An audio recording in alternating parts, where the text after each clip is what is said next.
Welcome to Scream Scene, the horror movie podcast where we watch every horror movie ever made in chronological order, and then we rank them from best to worst. I'm Sarah. And I'm Ben. And surprise! Surprise! It's a Halloween miracle! Happy Halloween, everyone. 2 Scream Scene episodes on the same day. That's our... guarantee. No, it's not. Not at all. That's our treat from us to you, the listeners. Yeah, we just had a trick of... Horror Island. Of Horror Island not being a horror movie, and now here's a treat of the man-made monster. Yeah.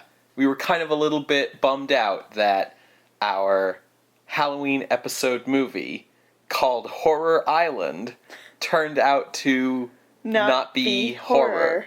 So we've decided to just keep on going and cover the second half of that double feature.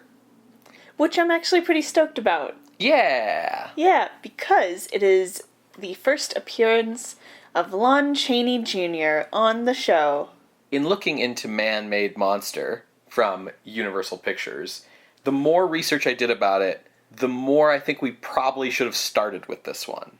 Okay. We should have started with this one and also just not done the other one. Hindsight's 20/20. Exactly. Looking at these two films from a distance, they both came out on the same day. They were released as co-features in a double feature, and Horror Island had the higher budget. So it sort of seems like it's the A picture of the two. But doing the research now for Man-Made Monster, it's pretty clear it was the main feature, and Horror Island was the B picture. Interesting. So we kind of watched them in the order that you would see them in a theater, because B pictures played before the A picture. For more information, see our previous episode from earlier today. Episode 83, if you want a specific number. So the other thing about Man-Made Monster is it has a much longer history than Horror Island. It started as a script in 1935. Oh. It was called originally The Electric Man, and it was intended to star Boris Karloff and Bela Lugosi. Right, because, mid-30s, that's when we were getting things like The Raven. Yes. And, where both of them were in. Yes. Yeah. However, Carl Laemmle Jr. considered the script to be too close to the story for The Invisible Ray, and ordered it to be rewritten, to be more distinctive. Sure. But then, the Laemmles lost control of the studio to Standard Capital Corporation, and the script was just shelved. As it gathered dust, horror drastically changed. Yes. It went away, and now it's come back. This will be very interesting. Yeah. As horror, has been coming back in the early 40s, what we've really seen is a change from horror being an A picture genre into becoming a B picture genre, right? That's the main shift we're seeing, is instead of, the studios putting some effort into these movies, they're being just cranked out as program fillers. And having them be, a popular genre, and by that I mean, people purposely marketing their movies as horror when they aren't. Right. So in the rush to compete with the burgeoning B-movie market for horror, the Universal Studio execs basically just dusted the script off because, hey, this will save us some time. We have one of these just lying around. And that's when they gave it to George Waggner, who we talked about a lot in our Horror Island episode. They gave it to him to rewrite. And he did, under the pen name of Joseph West. So, Man-Made Monster is directed by George Waggner, written by Joseph West, and those are the same guy. Okay. It was intended to be a quick, low-budget picture. It was to be shot in 3 weeks with a budget of $86,000. Here's $5 and a camcorder. There you go. Yep. It was the cheapest feature film made by Universal for the 1941 release calendar. Wow, for the whole year. So not just horror, just like all genres. Yeah, the cheapest movie they made that year. Is that just because they already had the script? Possibly. I'll remind you that Horror Island, the other half of the double bill, had a budget of $93,000. Right. So yeah, they're making these in the budget range of your Poverty Row studios. Mm-hmm. The Lugosi role was recast with horror stalwart Lionel Atwill. Nice. We last saw him in Son of Frankenstein. Who was he in The that? inspector. Right. The robotic arm guy. Yes. Yeah. He was so good. So since then, he's appeared in 13 films, including as Rochefort in 20th Century Fox's musical comedy version of The Three Musketeers, as Dr. James Mortimer in Fox's version of Hound of the Baskervilles with Basil Rathbone and Nigel Bruce, as well as appearances in the Mr. Moto, Charlie Chan, and Dr. Kildare series. Okay. So he's been pretty busy since 1939. Yeah, 13 films in that time. Yeah. And in the role originally meant for Boris Karloff, they cast a 35-year-old actor who they billed as Lon Chaney Jr. He was born Creighton Chaney in Oklahoma City in 1906, the son of Lon Chaney and his first wife, Cleva Creighton, who were traveling vaudeville performers at the time. Oh, wait, so his first name was his mother's maiden name? Correct. That's cool. So his mother attempted suicide. Oh. And soon after the suicide attempt, the couple divorced in 1913, when Creighton would have been 7 years old. Creighton was sent away to live with his deaf grandparents until 1916, when his father married his second wife, Hazel Hastings, and could then provide a stable home. Creighton didn't want to live in his father's shadow, and indeed, his father discouraged him from entering show business. So, he attended college, and after graduation, he worked for an appliance and plumbing company in Los Angeles. Okay. In 1928, he married Dorothy Hinckley, the daughter of his boss, Ralph Hinckley, and they had 2 children, Lon Ralph Chaney and Ronald Creighton Chaney. In 1930, his father died of throat cancer, and it was only then that Creighton learned that his mother was still alive. When his parents divorced, he had been told that his mother had died instead of being told that his parents had divorced. Oh my god. He began acting soon after, in 1931, in small bit parts at first, as well as taking stunt work roles for RKO, and slowly moved on to larger parts, mostly in movie serials. His first starring roles in feature films were at Poverty Row studios like Monogram, starting in 1934. It was in 1935 that he began to be credited as Lon Chaney Jr., a marketing move to create an association in audience minds with his more famous father. He never legally changed his name. Mm-hmm. He started being cast as heavies and as villains in serials for Republic Pictures. In 1937, he signed with 20th Century Fox and appeared in over 30 films in the next 2 years. Dang. It was around this time that his heavy drinking started to truly develop into an alcohol problem, and his wife divorced him due to his drinking, which caused him to be abusive, as well as what she called sullen in personality. He remarried soon after to Patsy Beck, a marriage that was also fraught with difficulties. Mm-hmm. His big break as an actor came in the 1939 adaptation of Mice and Men, playing the mentally challenged Lenny Smalls, opposite newcomer Burgess Meredith as George. The film was highly praised and was nominated for a Best Picture Oscar.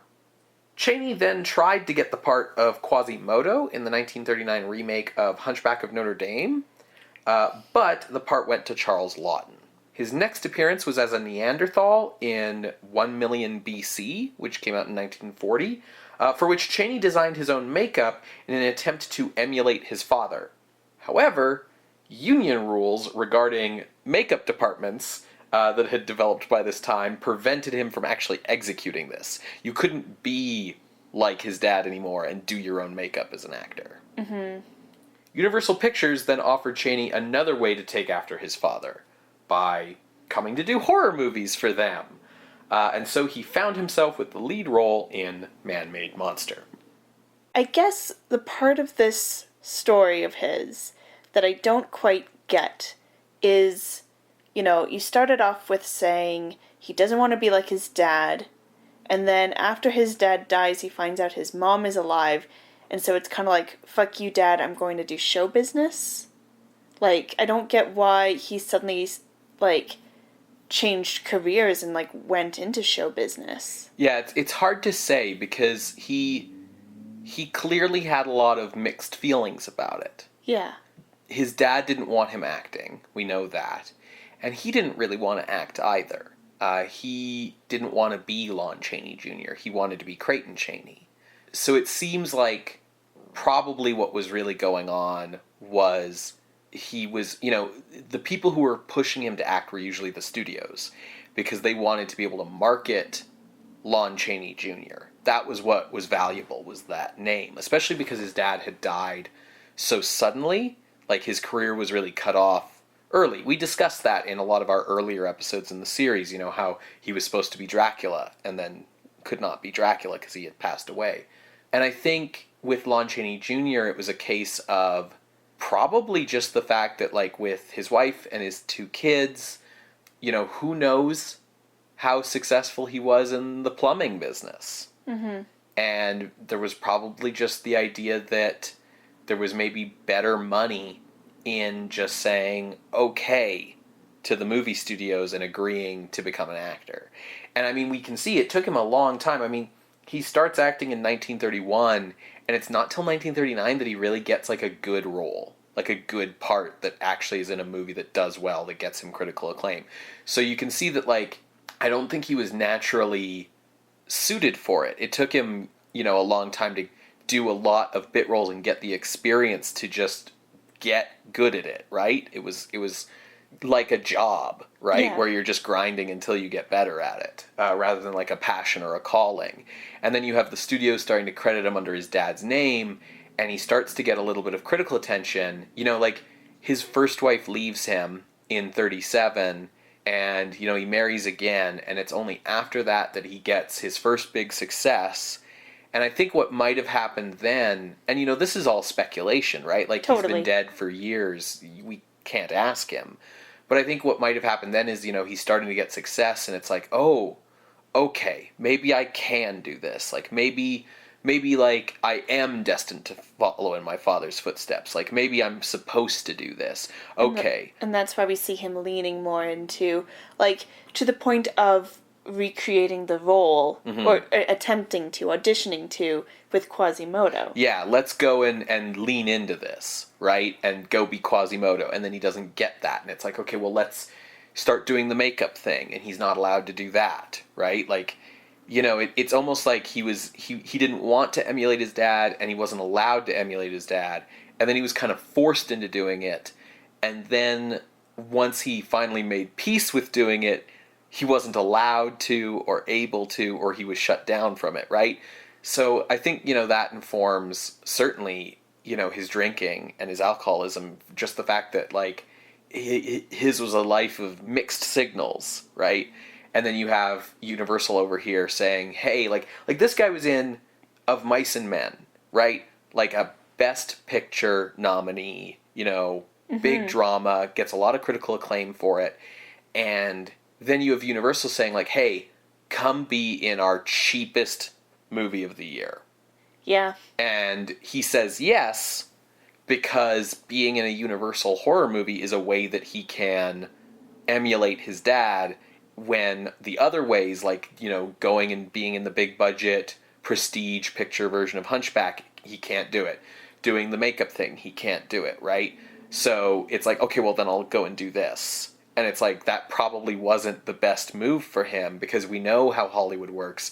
You start doing B movies in a genre that doesn't have respect, that's what everyone's going to see you as, right? But that's where he ends up, because it's what's offered to him. Yeah.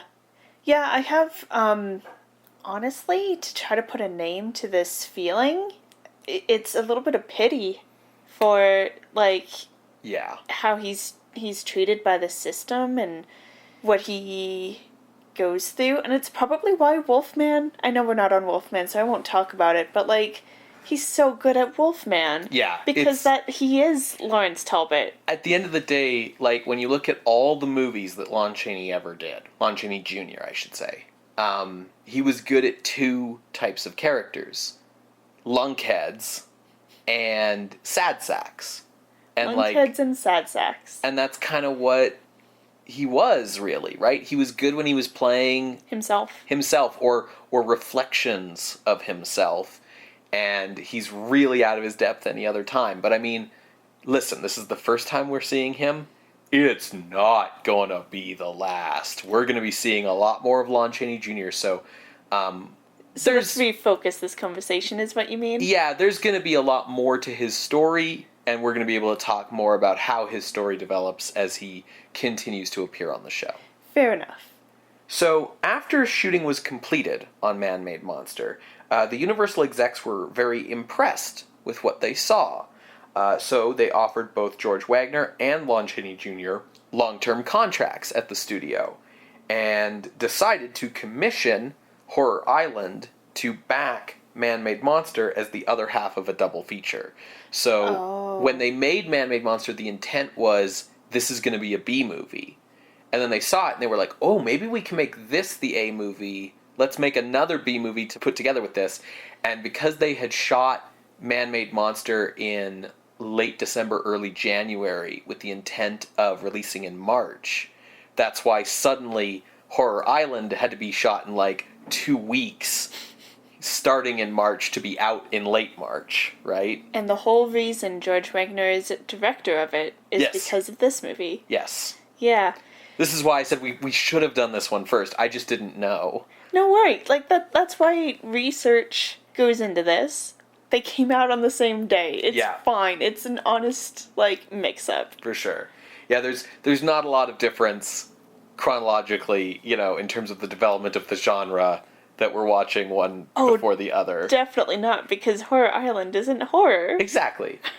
So, yes, it was released alongside Horror Island on March 28th, 1941, and the double feature was a minor box office success, and you better believe that Universal's PR department heavily played up the idea of Chaney following in his father's footsteps in promoting the movie.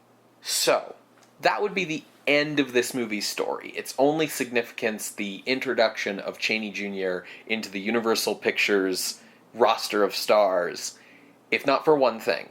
Okay. We're going to talk probably about this more when we get here in the timeline, but in the 1950s, a series of laws passed by the United States government made it more difficult for older studios to make money re-releasing their old movies. So what they started to do was rent or lease their old movies to companies that existed solely for the purpose of re-releasing them. Basically, this was all about anti-monopoly, antitrust kind of stuff. So in the 1950s, this company started to exist called Real Art Pictures, which basically just specialized in re-releasing old Universal movies. And they re-released Man-Made Monster under the title The Atomic Monster, which was a retitling done solely to cash in on 1950s trends. Totally. However, writer Alex Gordon had submitted a spec script to Real Art under that title. Now, a spec script is a script that you write that you haven't been hired to write. You wrote it of your own accord, and now you're shopping it around trying to sell it to people. And clearly, Gordon just didn't realize that, like, Real Art doesn't make new movies. They just re-release old movies. He was probably just mailing this out to anyone. But his script was called The Atomic Monster, and here was Real Art with a different movie with the same title. So he sent his attorney, Samuel Arkoff, to meet with Real Art's sales manager, James Nicholson. Real Art agreed to settle for $1,000, but more significantly, Gordon, Arkoff, and Nicholson came away from their meeting deciding to form their own movie company, which they called American International Pictures, or AIP, which would go on to be the company behind Roger Corman and numerous other genre filmmakers in the 50s, 60s, and 70s. So we're going to be talking a lot about AIP when we get to those decades. That's a really cool fun fact. Yeah. Yeah, that's like a Trivial Pursuit question. For sure. Yeah. So how are we watching this movie? Well, like its partner, Horror Island, Man-Made Monster is available on DVD as part of the Universal Horror Classic Movie Archive. Okay. Well, folks, find a way to get that DVD and you can watch along with us. You're going to hear a brief musical interlude, and when we come back, we will discuss Man-Made Monster from 1941, directed by George Waggner. We hope you're having a lovely Halloween evening. No, don't have a lovely Halloween evening. We hope you're having a spooky, scary, terrifying Halloween evening. Spooky, scary. Werewolf Bar Mitzvah. We'll see you on the other side, everybody.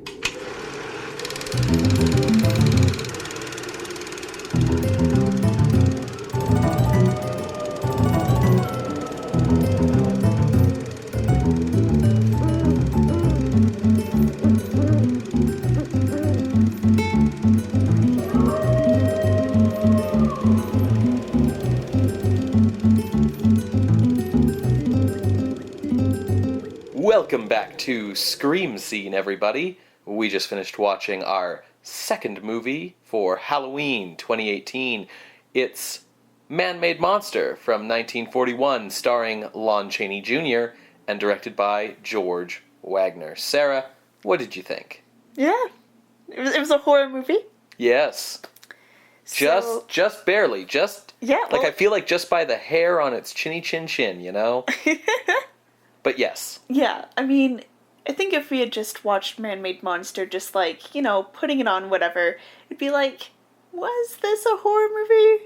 I think it was, but was it? But having just seen Horror Island, which is definitely not a horror movie, I can say that this is definitely a horror movie. It's just not a very good one. Yeah, I mean, I have some thoughts on what's kind of going on here.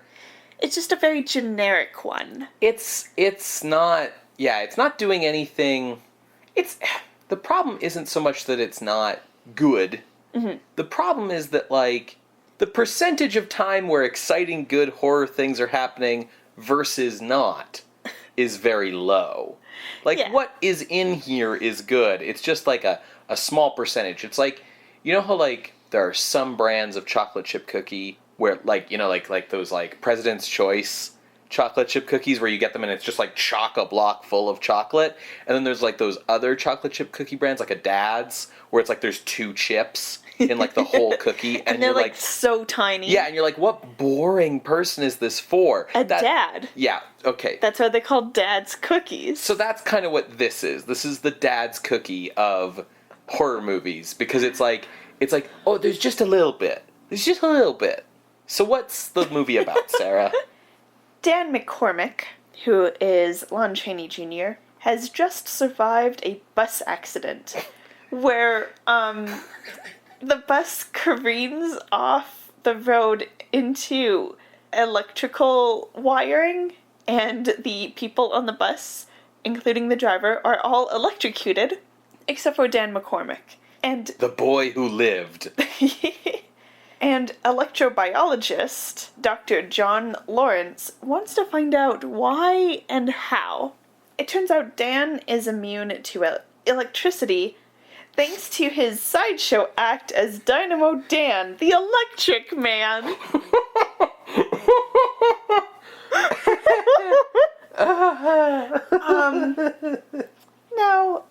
So Dr. John Lawrence has this science research lab practice where he does research.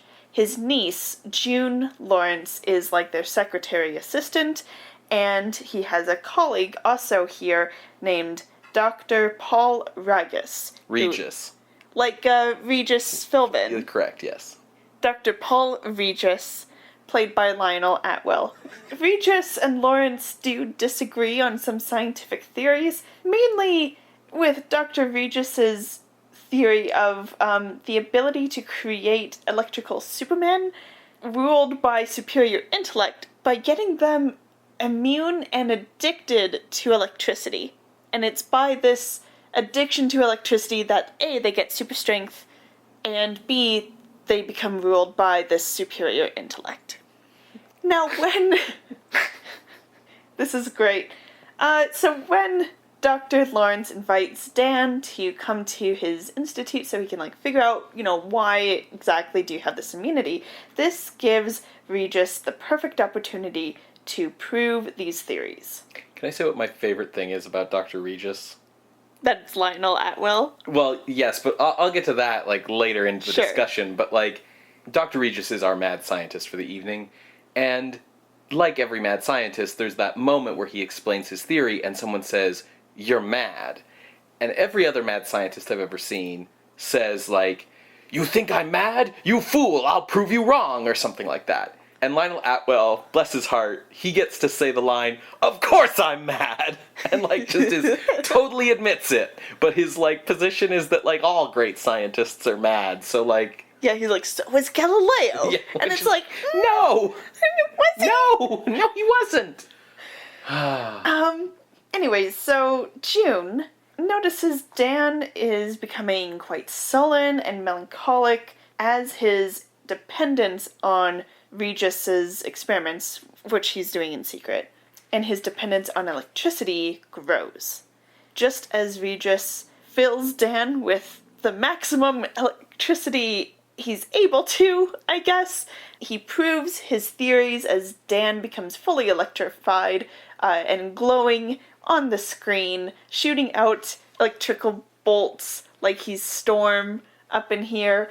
Just as he's able to prove, yes, he's now super strong, I can control him, all of this, Dr. Lawrence comes in and he's like, "What the fuck, dude?"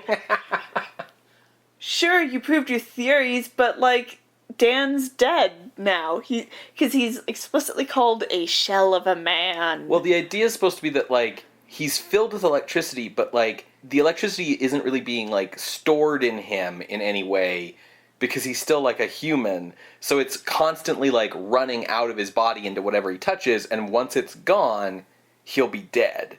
So, Lionel Atwill puts him in, a rubber suit, so the rubber will, insulate him so the electricity won't just all run out. So Lawrence is going to call the police because Regis has killed Dan, and Regis is like, "Dan, stop him!" And Dan, under this control, kills Lawrence off-screen-ish, just off frame, and just as, Regis is like, "Remember, you killed him, I had nothing to do, you killed him, you have to say to everyone, you killed him," June and her fiancé Mark come in and they're like, "What the fuck?"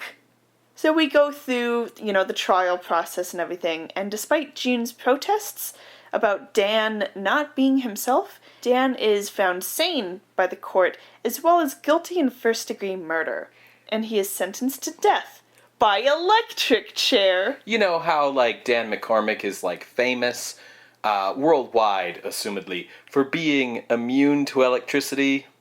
It's the night of the execution, and with the electricity that he gets in the chair, he breaks out of jail and heads back to the Institute to confront Regis.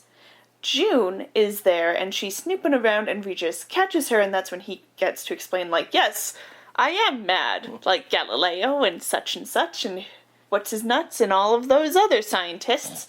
Dan comes in, and he is, approaching Regis. Regis is backing away because Dan's doing kind of the, slow monster walk.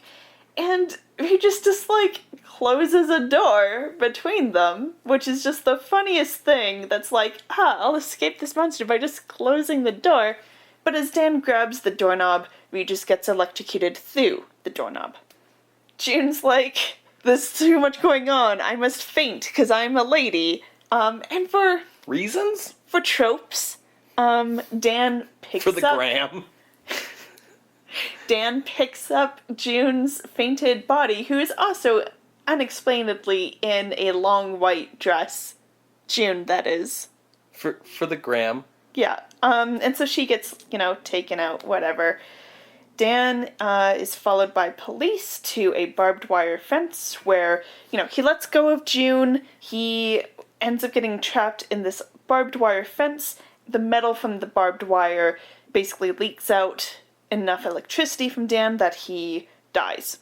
Yeah, it cuts through his rubber suit and then, serves as the wire to conduct all the electricity away from him. Yeah. And in a little epilogue at the end of the film, June and her fiancé Mark have Dr. Regis's notes, and they decide to burn them so the inhumane experiments can never be repeated. Even though, without the notes, there's no evidence that, Regis was, a horrible person and Dan was actually not responsible, so they choose to, prevent future people from doing evil rather than, clear Dan's name. Which, yeah. Alright. Yeah. The end. Basically, Lon Chaney gets to do 3 things in this movie. He gets to be the sweet, charming, gee, aw, shucks carnival guy that he is at the start. Then he gets to be the kind of sullen, depressed guy who he is when he's, addicted to electricity. And then basically he gets to be the monster. And because once he gets fully electrified, he's not, really a, sapient human being anymore. He's just, straight up like Boris Karloff, but he's Frankenstein style, but he's glowing and has electrical powers. They do an interesting thing with his makeup where once he's, filled with electricity or whatever, his body, as the electricity is leaving it slowly over time, his body's deteriorating, so they have him aging, basically, which is a cool look. He gets white hair, he gets wrinkles and in a lesser degree of the mummy from the Mummy. Yeah. The 1930 whatever mummy, how he has fragile, crinkly skin. Yeah. That's what it kind of looks like. But it's a neat choice. I can see why, honestly, the execs at Universal decided to upgrade this to an A picture. Despite how cheaply we know this was made for, it never felt cheap while I was watching it. It felt just about the same as any other recent Universal horror movie. In some ways, it feels watching it like it was pricier than Horror Island. Even though we know that Horror Island had more spent on it. The effects with him glowing and having electrical stuff are well done. They don't look crappy. Probably the place where this movie, for me, betrays its low budget the most is that it's very padded. There's a lot of scenes of people standing around talking, and the story does a lot of telling instead of showing. A lot of, reporters or newsmen or cops, being Dan's broken out here and he's gone over here and he killed these 5 guys, rather than seeing that happen. Yeah, I think the special effects were pretty well done. The first time that Dan becomes glowing, he's walking around the lab, and at one point there's this science thing that's in between Dan and the camera. The beaker, it's a glass beaker.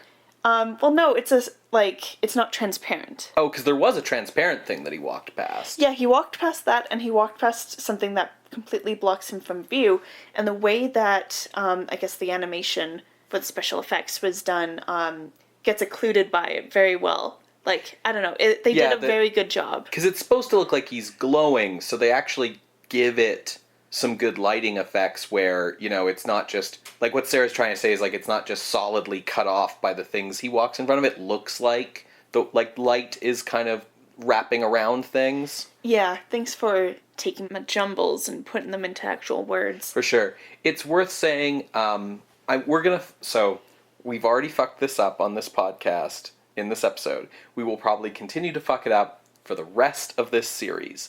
But just to say it, special effects are things like Dan's makeup or the electrical equipment in the lab. Visual effects are things like the animation for him glowing. I'm sorry. No, it's fine. Like, I always mess that up, and people always mess it up all the time.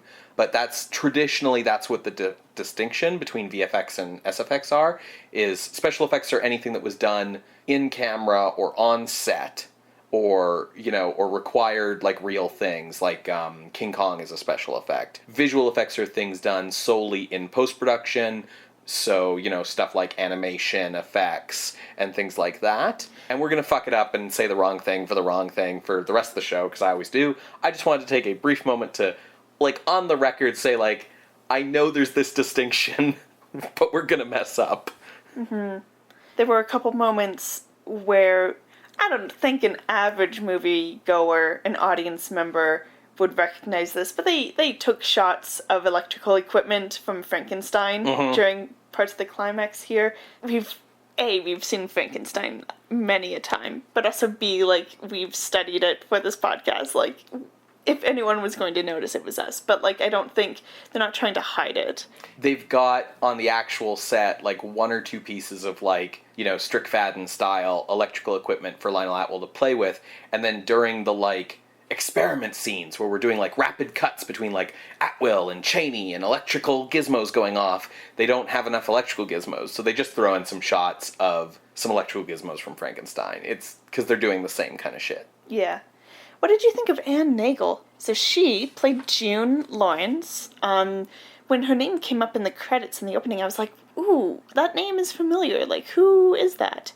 We had last seen her in Black Friday as the gangster's girlfriend. And she was in this. I think she was pretty good, but I'm just kind of curious what you thought. I thought she was fine. Honestly, the standouts of the cast here are Lon Chaney and Lionel Atwill. But if you want to talk about Anne Nagel, like, she gets to have a little bit more of a backbone and a little bit more agency than women in Universal Horror usually get to have. She's the one who's fighting for Dan's innocence when he's on trial. Because Dan, during that whole section of the movie, all he can really do is keep repeating, I killed him. Because Regis tells him, like, hey, if anyone asks. So she's the one going to everyone and being like, but there's no way he could have done it. And she's also the one who, discovers Regis's villainy. She still ends up damseled, but it's in that Lois Lane way where it's kind of her own fault. Yeah. Because she stuck her nose in where it shouldn't belong. So she's fine. I don't think she's really, like, especially special, but... Not especially special. Yeah, but she's fine. She's not, like, actively terrible. You know what I mean? Yeah, I know what you mean with, like, Atwill and Chaney being the standouts. I think Atwill is, like, completely hamming it up here. Oh, absolutely. And it's the best. Yeah. He's, like, the best part of this movie, honestly. He's a lot of fun. He's clearly come to the conclusion that these kind of roles are best played when you just kind of, like, take a fuck it attitude towards overacting. Yeah. Chaney wasn't as good for me. Really? I think part of the reason why is because I was disappointed that, like, we get to see him have some, like, emotion to his acting and everything in the first bit, but then as soon as Dan starts to get addicted to the electricity, he just immediately is just, like, almost zombie-like, He doesn't get to actually do much, and then as soon as he's, like, the actual monster, he's just shuffling around, and, like, I guess I just felt a little disappointed about that. I think I would feel the same way if Karloff was in this, because it's like, I want to see Karloff do more than just the same Frankenstein's monster thing. So I think that's why I felt disappointed with Chaney's acting here. I disagree. First, I will say that, like, in general, as a broad statement, I don't think Lon Chaney Jr. is as good an actor as Boris Karloff or Bela Lugosi. But he is very good at the things that he does well. And I can totally see how this movie got Chaney the job at Universal. I can totally see why they went, cool, here's a contract. He's very effective in it, in my mind. Like, he doesn't get to do much, but he doesn't need to. Like, that's not what the movie's asking him for. Mm-hmm. And what he's asked to do in the movie, he does very, very well. The thing I noticed about him right away is that he's got some screen presence here that we haven't really seen from, like, a lead in a horror movie in a long time. That's true. He really seems to have some charisma.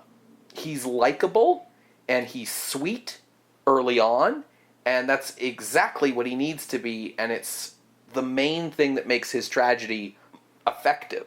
The movie kind of needs him to be a lovable doofus, and then to be a tragic pawn, and he's able to deliver both of those very well. He's not doing much at the start of the movie, but he's so likable.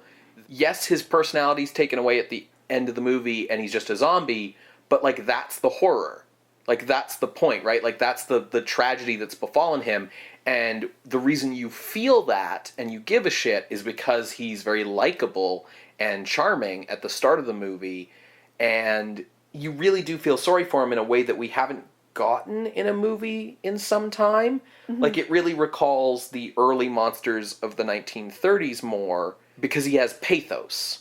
That's the main thing Chaney's bringing to this, is pathos. And, you know, you talk about, like, he's kind of a zombie in the second half, but there's something about, like, his face, and, like, the way he's able to be expressive with his face, and, like, express how sad and confused and... betrayed? Yeah, and, like, tragic Dan McCormick is at the end. Even, you know, during the scenes where he's dying and the electricity's getting pulled out of him, it's just like watching, like, a big dumb animal tragically die or something.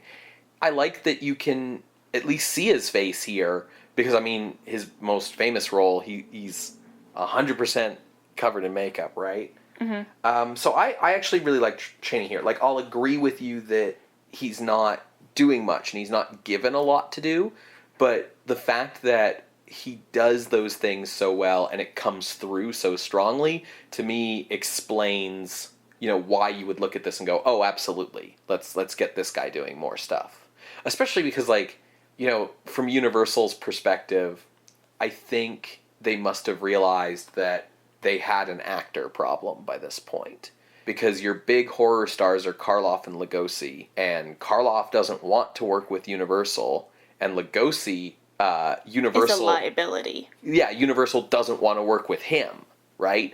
But on the flip side, they're also both, like, getting up there in age. They can't be the magnetic star of a movie, right? They're both now kind of stuck being like all the Karloff movies are like, yeah, he's an ancient mad scientist, and here's his young daughter and her young boyfriend. Chaney's 35. He can still be a leading man. And what's interesting about this movie is it's a movie that figures out, like, the horror here isn't necessarily that people are being threatened by the monster, mm-hmm. right? So he kills some innocent people, almost all of which happens off screen. Like, there's a whole sequence where, like, after they electric chair him and he breaks out, he kills, like, a bunch of cops and stuff escaping, but we don't see it. It's all just, like, reporters, like, looking off screen and being like, oh, he's doing this now! Yeah, it's a little comical. But, so really we see him killing, like, Regis and stuff. And yes, he threatens Anne, but as you mentioned, that kind of only happens because it seems to, like, have to by formula. Yeah. And really... And there's, like, they need to fill at least, like, 5 more minutes. Yeah. For me, really, the horror in this movie is from Dan's point of view of kind of being like a swell guy who gradually gets his humanity taken away one step at a time until he finally just dies, right? There's a little bit of the horror that we see in other addiction parallels. Yes, and additionally, I think because he's able to be the leading man and the monster at the same time, that means the monster can be tragic. That means that the horror can be directed more as like an inward thing. And I think it gives Universal a very unique way to solve the postcode horror dilemma.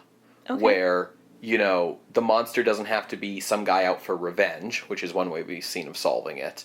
But additionally, like, the monster can be the lead, and the horror is his loss of humanity. You know, what this movie really is it's a test run for the Wolfman. Yeah. like, yes, this movie doesn't get to do enough. You know, we've talked about how, like, it's got a lot of padding, and it takes a long time, too, for it to get where it's going. Like, even the first bit where he kills Lawrence feels like that was, what, the halfway point in the movie? Yeah. There's almost, like, no violence Yes. in this. It's like a violent-free horror. Well, and, like, that first half, before we get to that point, like, we have the hints that Regis is a mad scientist and that stuff's going to happen. But it's mostly just, like, these pleasant scenes of them, like, Well, you need to hanging set up out. how charming and sweet Dan Exactly. is. But what I think it really feels like is they were kind of, you know, this movie, they're not breaking the bank, they're not really going for anything, but it's like enough of a proof of concept that Universal, I think, looking at this, was justified giving George Waggner and Lon Chaney over double this budget to go and make The Wolfman. Mm-hmm. Yeah, I would agree with that.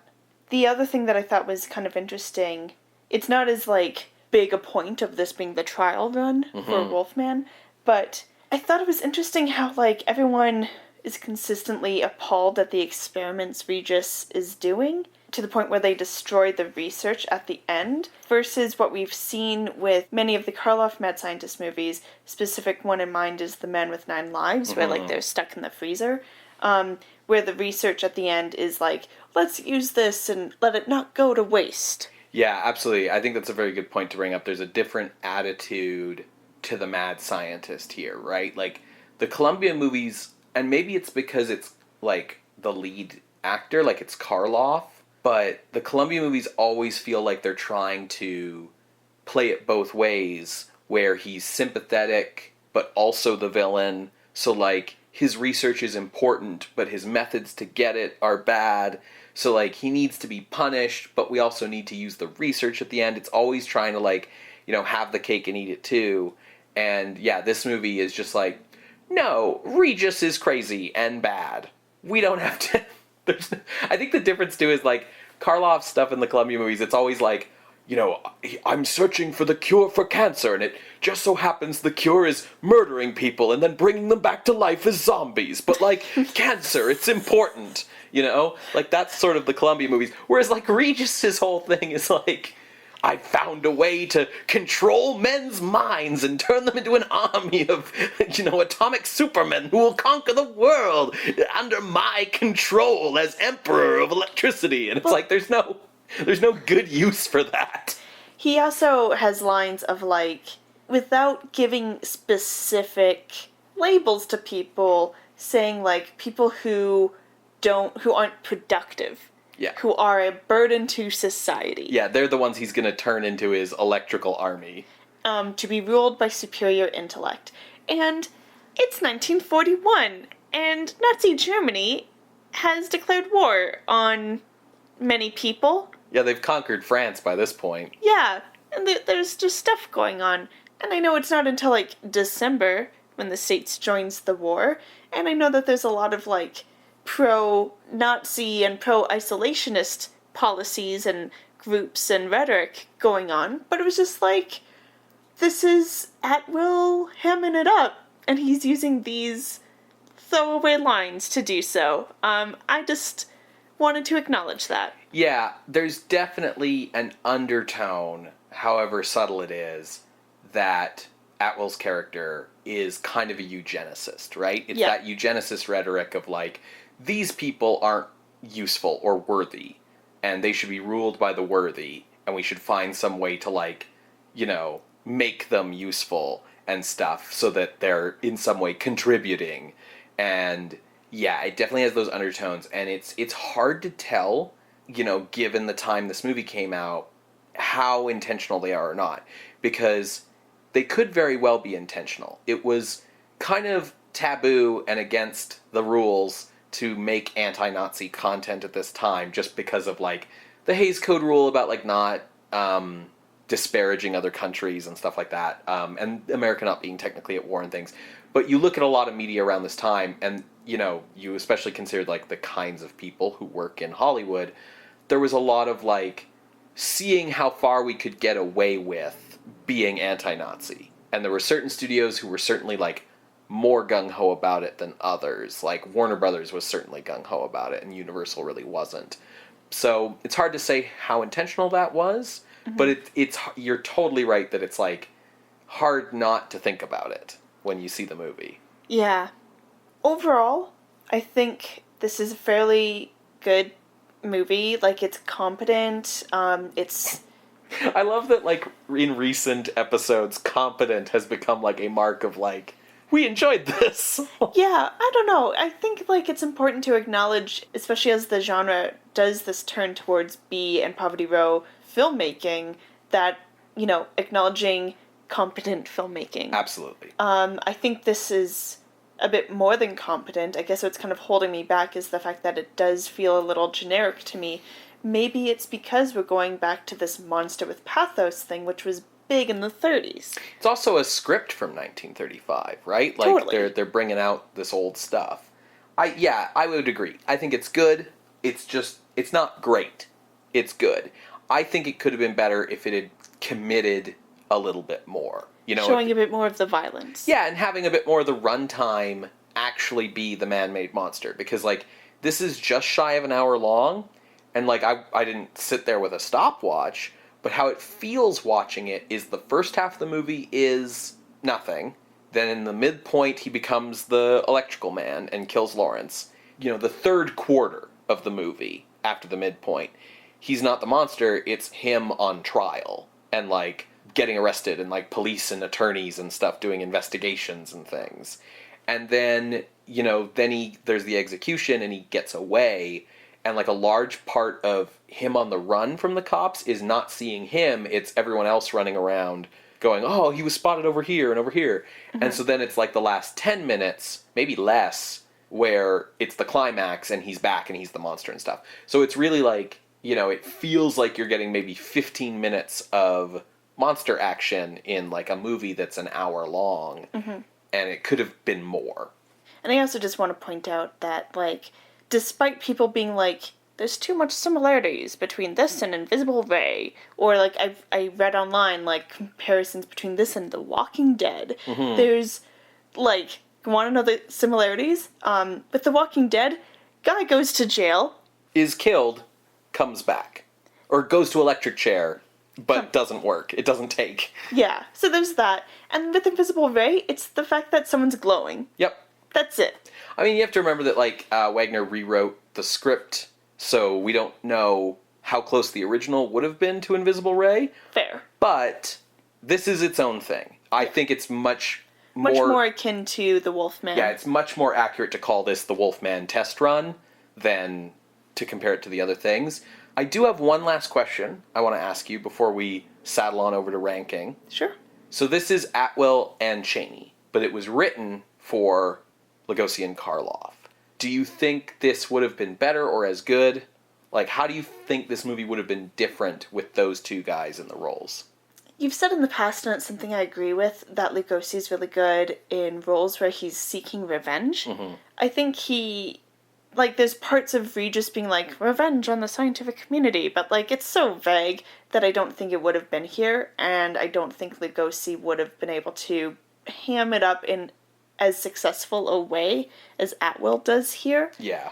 And with Karloff, I don't think he would have agreed to do it because of how much of the movie he's a shambling monster and his aversion to being put in those roles again. Yeah, it's way too close to the Frankenstein monster. I also think, honestly, that if there's one thing that Lon Chaney Jr. has over Karloff when it comes to playing a monster, it's that Lon Chaney Jr. is big. Karloff is big. They put Karloff in platform shoes to be the Frankenstein monster, and they bulk his shoulders out with, shoulder padding. Like, he's big when he's the Frankenstein monster, but, like, you know, when he's playing these mad scientists over at Columbia, he's looks pretty... He's looking smaller and smaller as he ages, right? Of course. Fair. And Chaney, when he's just regular Chaney, is like a foot taller than everyone else in the cast. Yeah, I would agree. So, where would you rank this? I think we might have some disagreement here just because it sounds like I enjoyed this more than you. So my floor is number 47. Below Supernatural, above the Vampire Bat. That's my floor.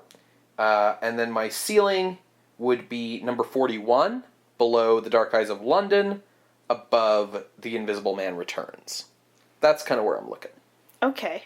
I had a very narrow range to the point where I was like, this is just where I feel, like this particular spot is where I feel it should go. Okay. And that's above Spanish Dracula and below Before I Hang at 53. Below Before I Hang. Okay. So I would really be interested in hearing why you thought Before I Hang was better, just because I remember being very frustrated with Before I Hang. So when I started trying to rank this film, I found myself feeling frustrated with how bloodless it is. It's very tame. Yeah.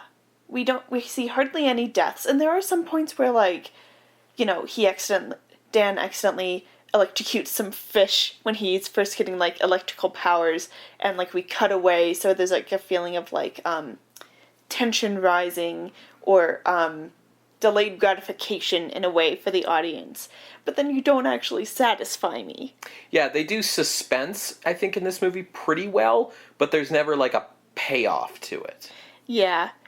Even Regis, he gets electrocuted, but, like, it's not Dan shaking him or throwing him off a windmill or doing anything. It's electrocution through a doorknob, and when we cut to the other side of the door with Regis, he's just like, there's no visual effects of like electricity coming out. He's just like, blah, then like falls over. Yeah, the moment of death for a lot of characters is we cut away from it, right? Like, we cut to a reaction shot the moment they die and then come back, and it's really unsatisfying. Yeah, so that is probably my main problem with the Man-Made Monster. So I looked down at Spanish Dracula because I remember us feeling a similar kind of frustration of, like, you're going through the steps, but, like, give me the horror. And just not having that sense of satisfaction.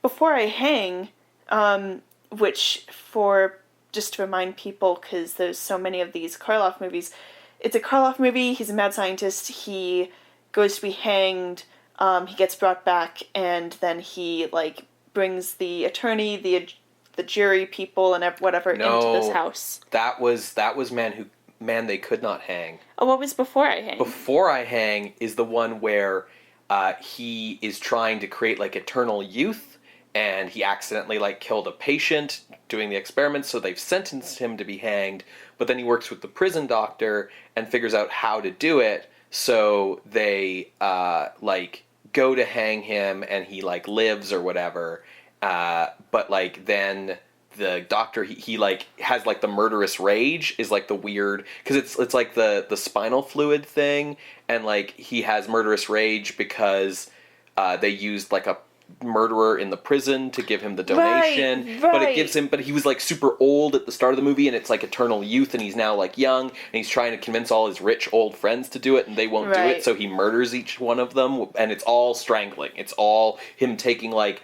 a stocking or, like, some piece of, like, a scarf. Silk, or it's a scarf, and strangling them. That's Before I Hang. Okay, I would still say that that's more gory isn't the right word, but it gives us more of the violence. Even when he's killing the professor played by Van Helsing. Yes. Edward Van Sloan. Edward Van Sloan. Yeah, I don't know. It just has a bit more to it. The bat. I remember being really spooked when, like, the dude in the mask is coming towards the chick. Dora or something like that. Nora? Whatever. It just has, like, moments of, like, ugh! Whereas this movie, I didn't have that. So that's kind of why I went so low. Okay. I do like that you completely, like, got two Karloff Mad Scientist movies mixed up, because that totally proves, like, my point about, like, how many of them there are and how similar they all are. Yeah. They all have the same damn title, and, like, yeah. So, yeah, I mean, I didn't like Before I Hang because I felt like they didn't explain why he was murderous well enough, and, like, nothing seemed to be making sense, and I didn't feel like the pacing was good in it. I think you are right that the scenes of menace and violence that exist in it are more intense than what's in this movie, despite the fact that, like, I was disappointed with the menace in that movie anyways, because it's just like, you strangled them with a scarf? What? Anyways. I mean, it is possible. Sure, it's just like a very, like, bloodless way of doing things, right? Very code safe. Yeah. But I think you're right. I think that's a good point. So I would be fine with putting this where you wanted to put it, putting it at number 53, below Before I Hang, but above Spanish Dracula. Okay. Then let's do it, if you're good with that. Yeah. So that means that entering the list at number 53, Man-Made Monster from 1941, directed by George Waggner. If you would like to see this list, you can go to our website, screamscenepodcast.tumblr.com. There you can find links to episodes that we've discussed today, and you can also check out things that might be on our miscellaneous list, like Horror Island, which was a double feature with Man-Made Monster when it was released back in 1941. If you would like to contest this or any other ranking, you can submit through our appeals box on Tumblr, or you can also email us at screamscenepodcast@gmail.com, or talk to us on Twitter @_screamscene. Scream Scene updates every Wednesday on SoundCloud, iTunes, and Google Play.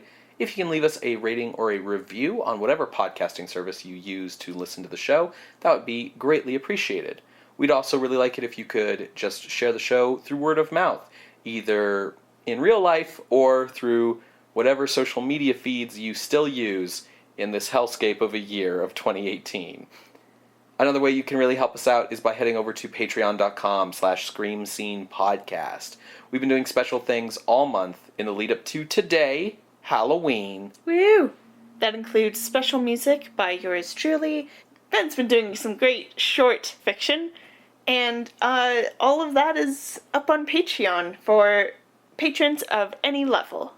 You can become a patron of the night for as little as $1 a month. At higher levels, like $5 a month, you get access to bonus audio cut from previous episodes of the show, or at $10 a month, access to monthly horror short fiction. As Sarah just mentioned, there's her spooky Halloween music that's gone up all throughout the month that's available to patrons of any level, and it's not going anywhere. None of the Patreon content does. I know that's something that some Patreons do, but it's not something we do. So you can sign up and get anything from any past months as long as you're at the correct donor level. So that's patreon.com/screamscenepodcast. So what are we watching next week, Ben?